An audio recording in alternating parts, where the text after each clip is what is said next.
Dans le cadre des élections professionnelles sectorielles, organisées le jeudi 20 juillet 2023, la Commission électorale sectorielle a mené diverses activités, dont l'essentiel se résume ainsi qu'il suit. L'adoption d'une démarche méthodologique, d'un calendrier électoral, de la liste des pièces à fournir par les organisations syndicales candidates, du règlement intérieur et du budget de la Commission, l'organisation des séances d'échange et d'information avec les organisations syndicales candidates, l'étude et la validation des dossiers de candidature, la certification de la liste électorale, l'adoption du spécimen du bulletin unique de vote, du formulaire du procès-verbal et de la cartographie des centres de vote, l'analyse des résultats des votes et l'annonce des grandes tendances issues des élections professionnelles sectorielles. Ces élections se sont déroulées dans un climat de paix, de convivialité et se sont soldées par des résultats que vous aurez le soin donc de présenter.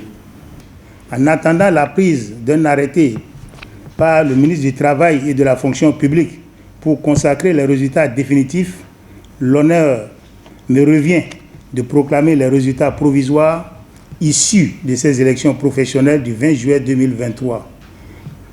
Des résultats qui confirment les grandes tendances déjà annoncées par la Commission. Les dits résultats se présentent ainsi qu'il suit. Nombre d'inscrits, 256. Nombre de votants, 245, y compris les votes par procuration et par dérogation. Taux de participation, 97,66%.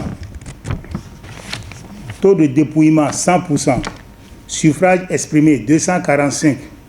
Bulletins blancs et nuls, 5. Nombre de voix obtenues par chaque organisation syndicale. Centracicep, 179. Sinapesi, 66. Pourcentage obtenu. Centracicep, 73,06%. Sinapesi, 26,94%. Ces résultats seront transmis au ministre du Travail et de la Fonction publique et notifiés aux secrétaires généraux des deux organisations syndicales. J'adresse mes vives félicitations au Centracicep et au Sinapesi. J'invite de même les deux organisations syndicales, à savoir concilier objectifs syndicaux et performances au service du ministère de l'Intérieur et de la Sécurité publique, et les exhorte à jouer pleinement leur rôle et à inscrire leurs actions dans la motivation des travailleurs à donner le meilleur d'eux-mêmes.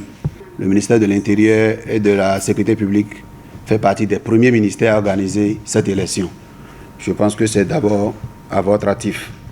Secondo, nous voudrions saluer la commission qui a organisé cette élection, tous les membres de la commission, en premier lieu le président, en la personne du secrétaire général du ministère, qui a pu diriger cette commission avec beaucoup de doigté, beaucoup de professionnalisme, pour qu'à l'issue de cette élection, nous ayons ce résultat que vous avez sûrement devant vous.